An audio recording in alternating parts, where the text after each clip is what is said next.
Prenez Acte 8, verset 1. Saül avait approuvé le meurtre d'Étienne, et il y eut ce jour-là une grande persécution contre l'église de Jérusalem.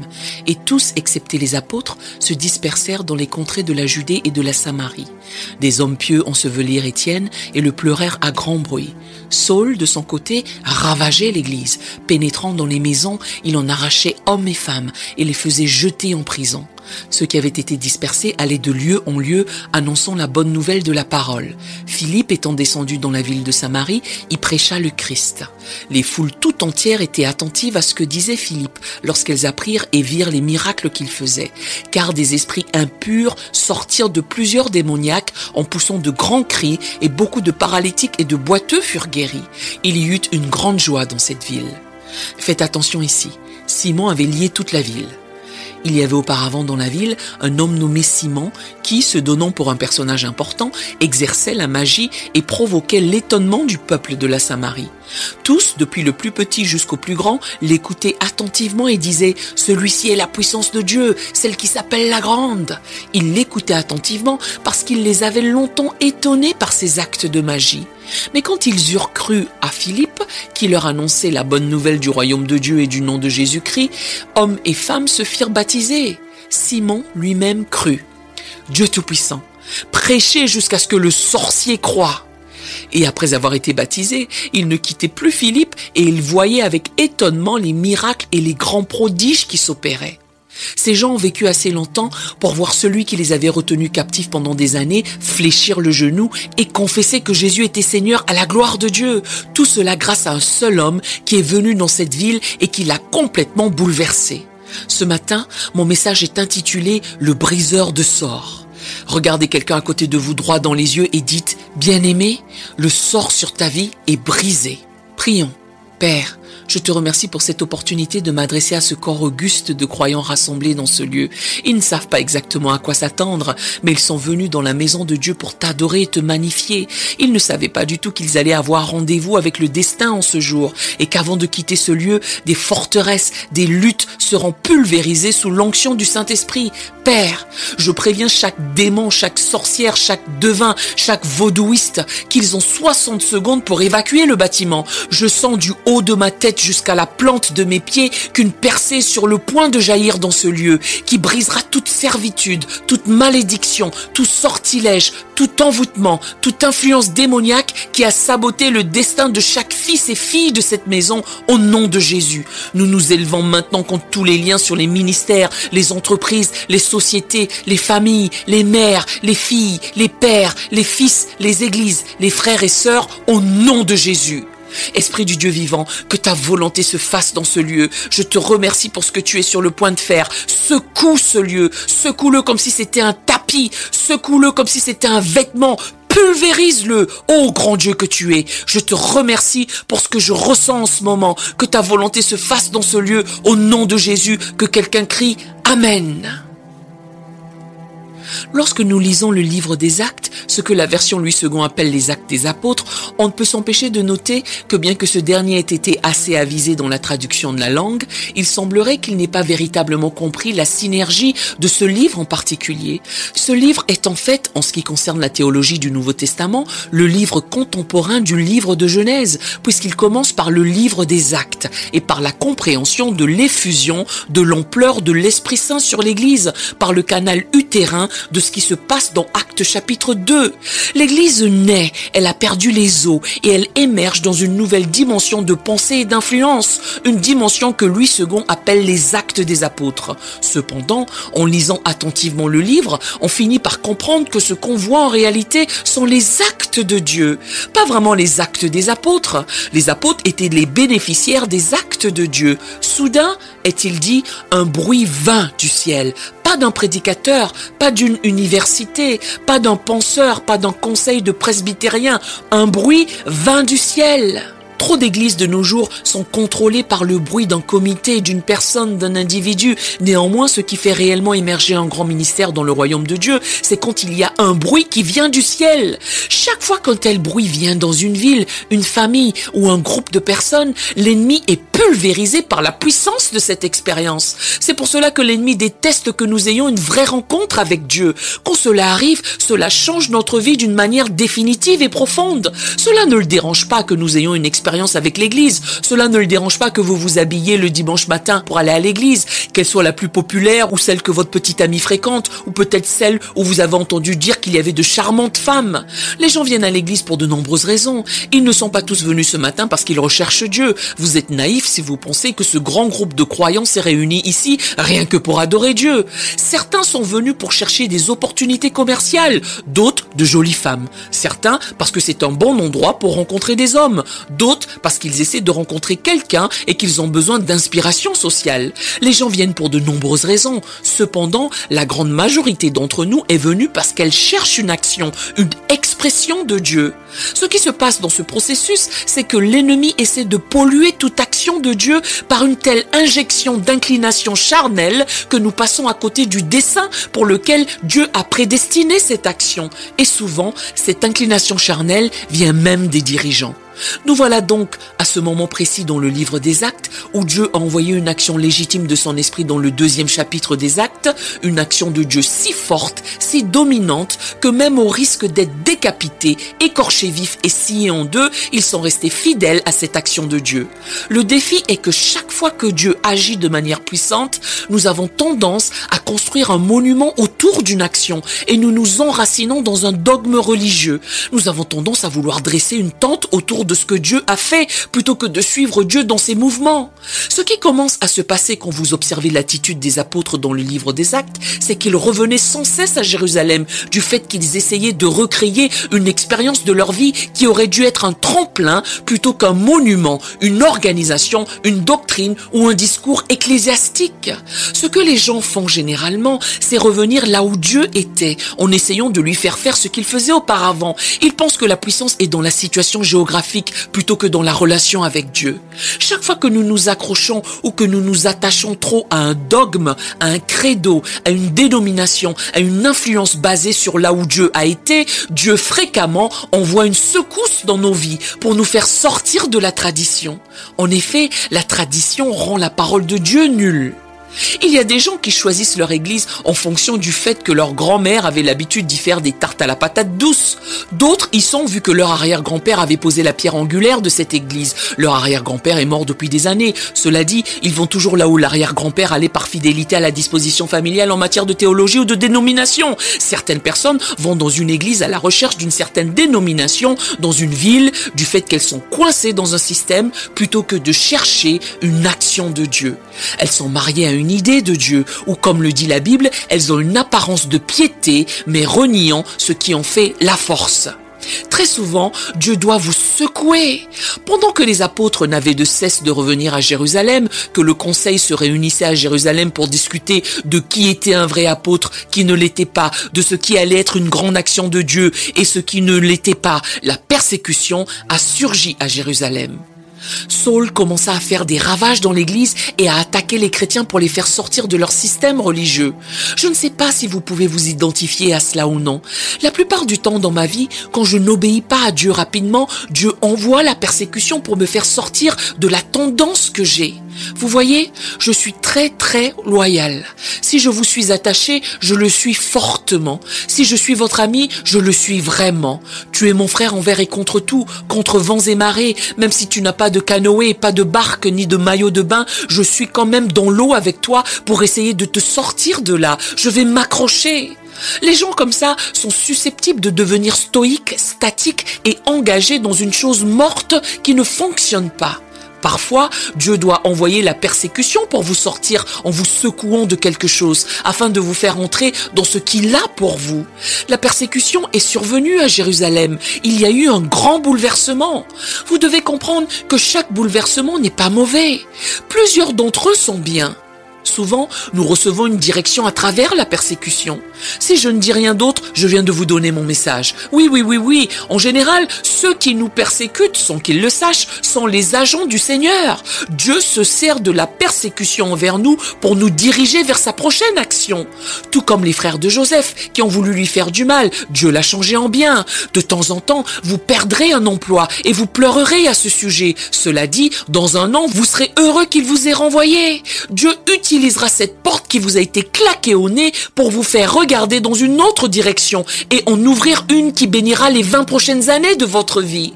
Certaines ici doivent aller voir leur ex-mari pour le remercier de les avoir quittés. S'ils ne l'avaient pas fait, vous ne seriez pas entré dans ce que vous avez en ce moment. Certains frères doivent aller voir leur ancienne petite amie pour lui dire « Je veux juste te remercier de m'avoir brisé le cœur. Quand tu l'as fait, tu m'as ouvert une porte pour que je rencontre une vraie femme. » La persécution devient de ce fait une bonne chose. Elle a fait sortir Philippe de son dogme religieux, de toutes ces réunions du conseil d'administration, réunions d'affaires, pour l'emmener là où Dieu peut l'utiliser pour sa gloire. Philippe a été envoyé à Samarie sur les ailes de la persécution et de l'adversité.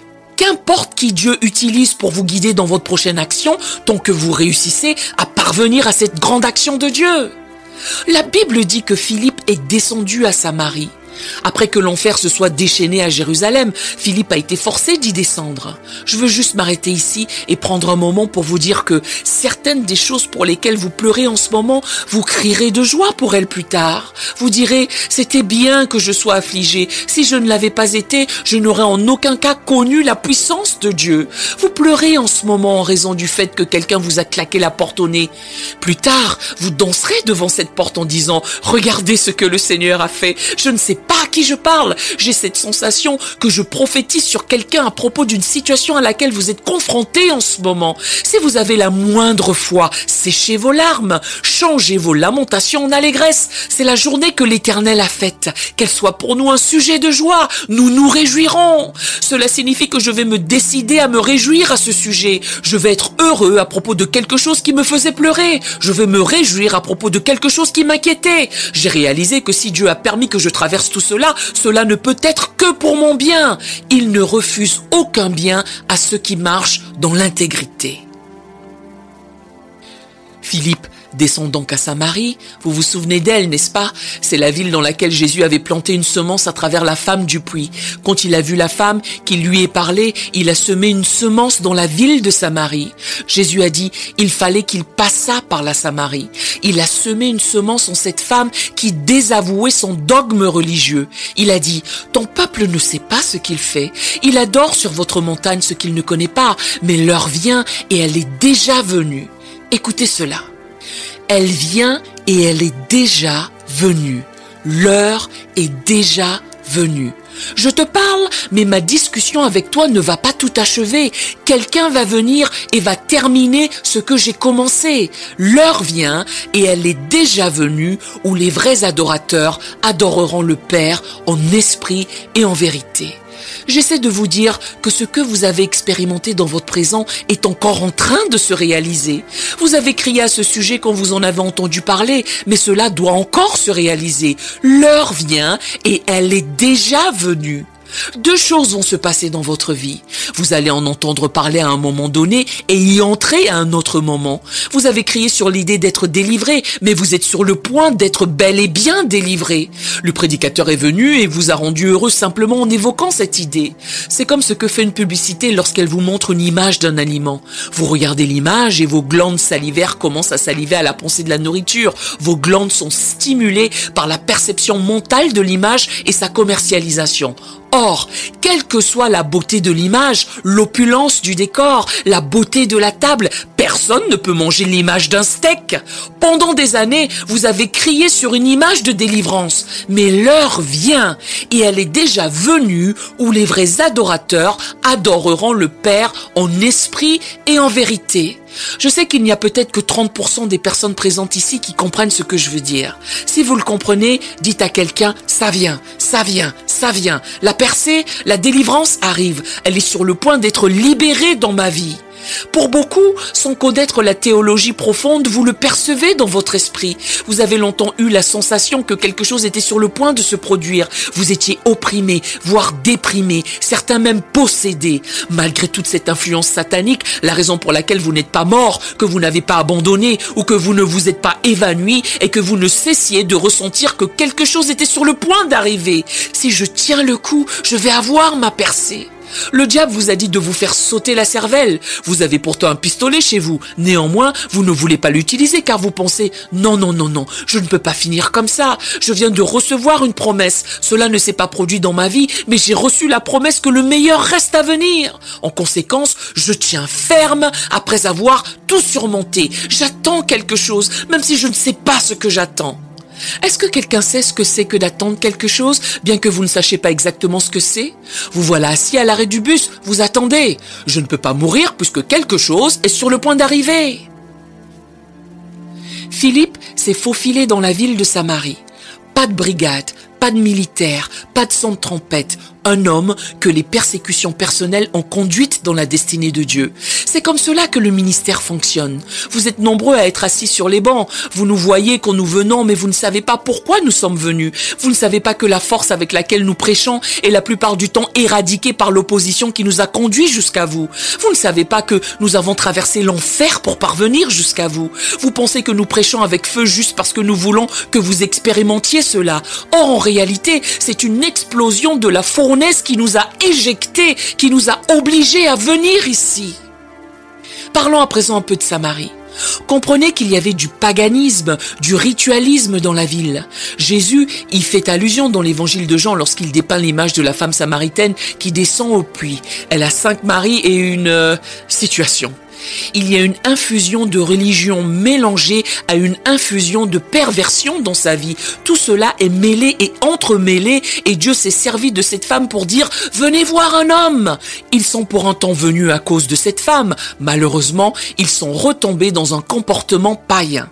Simon, le sorcier, s'était emparé de la ville. Simon ne savait pas que la délivrance arrivait. Simon pensait que la Samarie lui appartenait. Il pensait l'avoir sous contrôle. Il avait ses démons, ses diablotins qui contrôlaient la ville. Simon ne savait pas qu'une révolution avait commencé dans le sous-sol de quelqu'un, dans le salon de quelqu'un, dans un endroit pas évident, pas approprié. Vous savez, Dieu peut mettre le feu à une poubelle et brûler toute la maison. Peu importe où vous commencez, que ce soit devant la devanture d'un bidonville, ce qui compte, c'est là où vous finissez.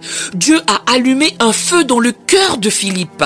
Quand il est descendu à Samarie, qu'il a commencé à prêcher, il y a eu un changement. C'est pour cette raison que vous devez honorer les bons leaders. Vous devez faire tout votre possible pour honorer les bons dirigeants. Car un homme vraiment oint, un seul, pas 20, pas 30, pas 40, un seul. Si j'avais le temps, je vous aurais montré que toutes les puissantes actions de Dieu qui se sont produites dans la Bible n'ont jamais commencé par un comité, mais toujours par un homme.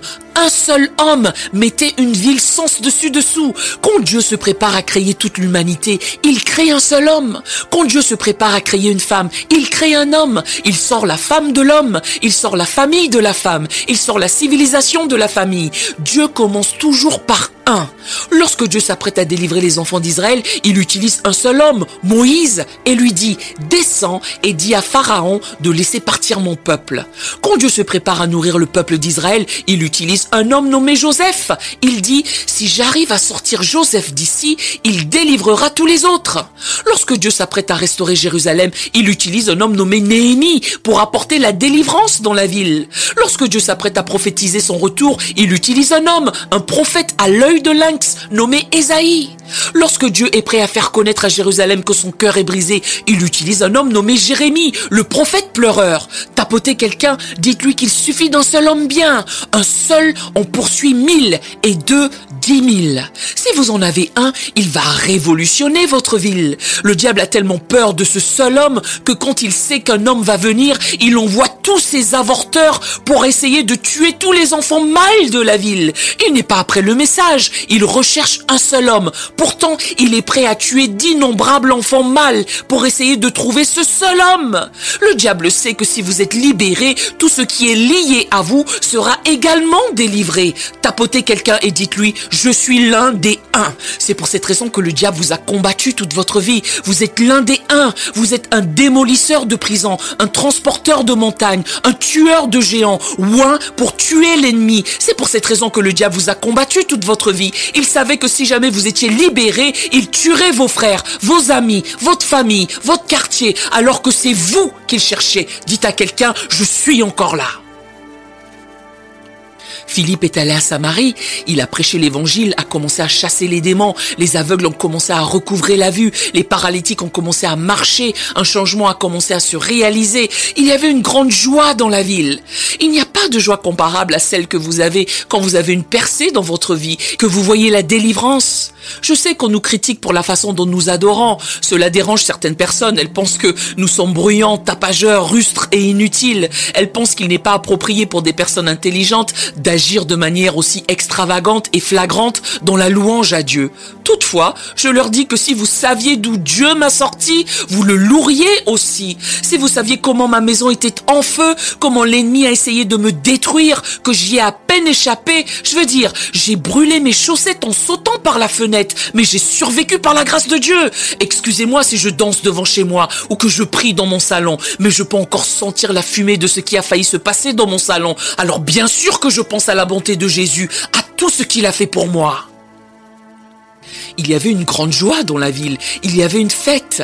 Dites à quelqu'un, j'ai de la joie dans ma ville. J'ai connu la disette et la sécheresse, mais j'ai de la joie dans ma ville. Je commence à avoir le sentiment que tout va bien se passer. Ça ne va peut-être pas bien en ce moment, mais je commence à être un peu optimiste quant à ma survie. Peut-être que ça ne me tuera pas. Peut-être que je vais m'en sortir. Ne me prive pas de ma joie. Aventurier, haineux que tu es. Laisse-moi profiter de ce moment. J'ai gagné le droit d'avoir cette joie.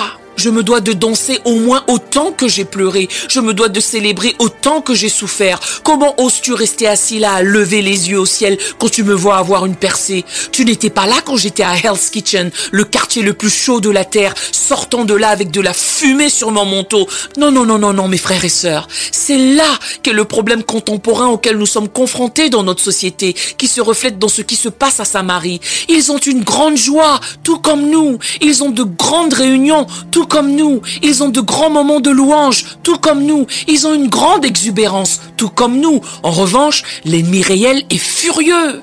C'est incroyable comment vous pouvez danser et crier tout en rentrant chez vous en enfer. Oui, oui. Si vous y réfléchissez bien, la plupart des gens s'arrêtent à ce stade de la délivrance. Ils ont une grande joie. Or, ce qu'ils ont bonnement fait, c'est changer de dépendance. Ils sont passés de la dépendance à la drogue à une dépendance à l'église. Ils vont à l'église pour se défoncer. Ils vont à l'église pour écouter celui qui peut les amener le plus haut par sa prédication, celui qui peut les rendre le plus heureux. Insensibilise-moi jusqu'à ce que j'oublie l'enfer que je vis. Je veux juste me sentir bien. Titille mes sens et mes émotions. Toutefois, il y a un nouveau genre de chrétiens qui se réveillent, qui ne veulent pas être divertis mais édifiés. Ils ne veulent pas être enthousiasmés mais délivrés. Un nouveau genre de chrétiens qui se lèvent le matin avec leur Bible en main et qui disent « Diable, on est en guerre. Quoi qu'il advienne, je vais souffler et souffler jusqu'à ce que cette chose s'écroule. Si ça ne se fait pas le premier dimanche, je reviendrai le deuxième. Si ça ne se fait pas le premier mois, je reviendrai le deuxième mois. Je refuse de vivre avec le diable de mon père qui œuvre dans ma vie. Le diable est menteur. Je sors de là. Ce sont des gens qui traînent leurs enfants dans la maison de Dieu, des mères célibataires avec des bébés à chaque bras et un autre sur leurs jambes, qui se pressent pour aller à la maison de Dieu en essayant d'élever leurs enfants sur la bonne voie. Elles disent « Je veux que tu grandisses sans que tu aies à subir ce que j'ai vécu pour avoir une percée. Je veux que tu saches qui est Jésus. Je veux que tu saches ce qu'il est capable de faire. Je veux que tu saches qu'il y a une onction qui détruit les joues. » Ce sont fréquemment des femmes qui luttent elles-mêmes, qui vivent l'enfer, mais qui traînent leurs enfants, leurs fils et leurs filles dans la maison du Seigneur. Ce sont des hommes qui se réveillent enfin, qui reconnaissent qu'avoir plus de femmes ne fait pas d'eux des hommes. Désormais, ils amènent leurs fils dans la maison de Dieu, car ils sont avides de délivrance. Seulement, il y a un problème. Laissez-moi vous en parler. Il y a un problème dans ce texte. Voici la dichotomie qui existe. L'oxymore qui existe dans le texte est décrit en une phrase, celle qui dit que Simon le sorcier est toujours là, malgré la joie des saints. Simon le sorcier a le contrôle de toute la ville. Quand vous pensez à l'influence démoniaque, ne pensez pas en termes de possession démoniaque, c'est une compréhension réduite de l'attaque satanique. Satan n'aspire pas qu'à posséder un individu, votre vision est limitée si c'est votre perception. Il veut sérieusement contrôler des territoires, il veut établir une domination sur des régions. Simon le sorcier contrôle la région, tout se passe sous ses auspices ou sous son contrôle, c'est ce que la Bible appelle les dominations. Il y a des magistrats démoniaques qui servent dans les conseils de régions entières. Ils disent que toute la ville est occupée. Vous ne pouvez pas faire ceci à Atlanta. N'essayez pas de faire cela à Philadelphie. N'essayez pas ça à New York. Ces dominations établissent leur territoire sur des régions. Vous remarquerez que lorsque vous allez dans certaines régions, il y a certains esprits qui sont plus répandus dans certaines villes. Certaines villes sont contrôlées par des esprits homosexuels, d'autres par des esprits du jeu d'argent. Certaines villes sont contrôlées par des esprits d'indifférence. Ils ont un esprit religieux. Ils y établissent leur domination régionale, territoriale et leur contrôle. Seulement, vous ne pouvez pas véritablement être libre tant que vous ne vous opposez pas à cette influence démoniaque sur la région. Regardez quelqu'un et dites-lui, on doit tous les dégager de là. Laissez-moi vous rappeler que lorsque Jésus passait à côté des sépulcres des Gadaréniens, qu'il a trouvé un homme possédé par le diable, la Bible dit qu'au moment où il s'apprêtait à chasser le démon, les démons lui ont dit, écoutez bien ceci, de ne pas les envoyer hors du pays. Cela ne nous dérange pas de quitter l'homme. Par contre, nous ne voulons pas quitter le territoire. Il se passe quelque chose ici. Nous voulons le garder sous notre emprise. Ils ont dit, peu importe si tu nous mets dans des pourceaux, tant que nous ne quittons pas la région. Allons plus loin. Ce que je veux que vous compreniez, c'est que Satan a une action très organisée contre vous, que les démons ne sont pas désorganisés ni chaotiques. Quand ils s'en prennent à vous, ils viennent organisés. La Bible dit que lorsque Jésus se préparait à chasser le démon, il a dit « Quel est ton nom ?» Le démon a répondu « Légion ».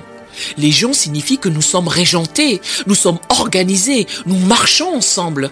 Vous devez comprendre que lorsque Satan marche, il marche dans un esprit d'unité. Je vous rappelle que lorsqu'ils accusaient Jésus de chasser les démons par le pouvoir de Belzébuth, il a dit « Oh non, Satan a un royaume et son royaume n'est pas divisé, car une maison divisée contre elle-même ne peut subsister. » Je vous rappelle également que de la Genèse à l'Apocalypse, vous ne verrez jamais un démon combattre un autre démon. Vous ne verrez jamais une domination combattre une autre domination. De la Genèse à l'Apocalypse, vous ne verrez jamais de sorcière combattre une autre sorcière. Ce n'est que lorsque vous regardez dans l'église que vous voyez des prédicateurs combattre d'autres prédicateurs, des églises combattre d'autres églises, des baptistes combattre des méthodistes. Tout ça parce que nous ne comprenons pas l'ordre. L'ordre. Il faut mettre de l'ordre dans la maison de Dieu. Nous devons nous débarrasser de tous les esprits chaotiques et déchaînés qui sont hors de contrôle, car le désordre est l'œuvre de l'ennemi. Dieu n'est pas l'auteur de la confusion. Que tout se fasse avec bienséance et avec ordre. Il faut que l'ordre règne dans cette maison, que ce soit l'église ou celle dans laquelle vous vivez. À un moment donné, il faudra dire au petit junior, si tu veux rester dans cette maison, tu dois te ressaisir. Quant à moi et à ma maison, nous servirons l'Éternel. Non seulement l'ennemi cherche des régions, mais il cherche aussi des maisons. Je ne parle pas de votre adresse, il cherche tout ce qui est sorti de vos reins. Quand l'ennemi envoie une malédiction, il l'envoie soit sur une ville, soit sur une maison. La maison de David, la maison d'Issachar, la maison des Johnson, la maison des Jakes, la maison des Long, la maison des Wilson. C'est pour cela que vous trouvez certains esprits dans certaines maisons. Si vous regardiez de près votre arbre généalogique, vous verriez que vous n'avez de cesse de combattre le diable de votre grand-mère, de votre maman. Votre grand-mère a divorcé, votre maman a divorcé, toutes vos sœurs ont divorcé. Actuellement, votre mariage est en train de s'effondrer. C'est un esprit. Il ne s'agit pas de la liaison du mari, il s'agit d'un esprit qui s'est élevé contre votre foyer. Ce n'est pas le fait que vous gagnez plus d'argent que lui, c'est un esprit qui s'est élevé contre vous. C'est pour cette raison que vous devriez faire attention à la maison d'où sortira votre futur époux ou épouse. Certains d'entre vous ont épousé des esprits. Vous étiez heureux jusqu'à ce que vous entriez dans cette famille. Désormais, l'enfer se déchaîne vu que vous avez épousé la malédiction qui était sur cette maison. Vos enfants font des choses que vous n'auriez pas pensé faire vous-même. En revanche, quelqu'un dans la famille de votre mari sait ce qui se passe. Vous avez lié vos enfants dans un système que vous ne comprenez même pas vous-même. Dorénavant, vous devez faire face aux démons des Johnson, des Jackson, des Richardson. Vous ne savez même pas comment vous occuper de l'enfant. Personne chez vous n'a jamais fait une telle pagaille. À qui suis-je en train de prêcher? Je vais vous donner quelques exemples pour vous permettre de bien comprendre. Rebecca était un escroc, une arnaqueuse, c'était une racketteuse, elle était malhonnête, elle a menti, comploté contre son propre mari, elle a manipulé ses propres enfants. Son oncle Laban était un escroc, un arnaqueur, un menteur et un impudique. Son fils Jacob était un escroc, un supplanteur, un arnaqueur. Lorsque les démons entrent dans une famille, ils disent « Ne nous envoie pas hors du pays !» Souvenez-vous de David, qui vient de la famille dysfonctionnelle d'Isaïe, qui était ostracisé par son père. Oui, il était ouin, mais il avait des problèmes. C'était un impudique. Il avait un esprit de convoitise. Il avait un démon dont il ne pouvait pas se débarrasser. Il est venu au monde dans le rejet de son père. L'ennemi a vu une porte ouverte, il y a planté une semence dans sa vie. David avait un tel problème de convoitise que lorsque dans son vieil âge, on lui a amené une jeune femme dans son lit et qu'il ne l'a pas touchée, tout le monde a alors dit que le roi était mort. Il n'est donc pas étonnant que son fils Absalom ait été malhonnête et traître. Amnon a violé sa fille Tamar et Salomon avait tellement de femmes étrangères qu'il en a perdu le contrôle du royaume. Tout cela en raison de l'esprit qu'il y avait dans cette maison. Bref, je ne vais pas uniquement parler de Jacob, ni de David. Qu'est-ce qui se passe dans votre maison? Votre fille agit comme une folle. Elle est exposée à des choses à l'âge de 13 ans que vous n'aviez pas connues avant l'âge de 25 ans. Toutefois, cet esprit est désemparé, car vous allez dans la maison de Dieu. Le diable se dit que si je ne la neutralise pas rapidement, j'ai peur que le Saint-Esprit me sorte de la ville. Je ne sais pas à qui je prêche ce matin. Le Seigneur m'a envoyé dans cette ville. Je cherche un démon. Je ne m'arrêterai pas tant que je ne l'aurai pas trouvé. Je ne m'arrêterai pas de prêcher jusqu'à ce que tout tremble ici. Dites à quelqu'un, je dois m'en débarrasser. La Bible dit que quand Philippe est descendu à Samarie, il a commencé à prêcher avec une telle puissance. Il y a eu une telle délivrance que Dieu s'est emparé des forteresses et a commencé à les faire tomber. Dites à quelqu'un, elles peuvent tomber, elles doivent tomber, elles tomberont. Presque comme le bruit d'un canon qui explose, le bruit d'un pistolet qui se met en marche. Le Saint-Esprit dit, c'en est trop. Je vais briser toutes les malédictions, tous les sorts qui ont été jetés contre ta maison. Je suis venu de Dallas pour dire à quelqu'un que tu as crié à propos de quelque chose. Pendant que tu criais à ce sujet, tu as vécu l'enfer. Des ennuis à droite, des ennuis à gauche. Avant de pouvoir faire 2 pas en avant, quelque chose te repoussait de 4 pas en arrière. Tu avais beaucoup de joie, néanmoins aucune percée. Le Seigneur m'a envoyé à Atlanta pour te dire qu'avant la fin de cette réunion, Dieu va briser le sort jeté sur ta vie. Dites, il sera brisé, il sera brisé, il sera brisé. Cela ne passera pas, ma fille.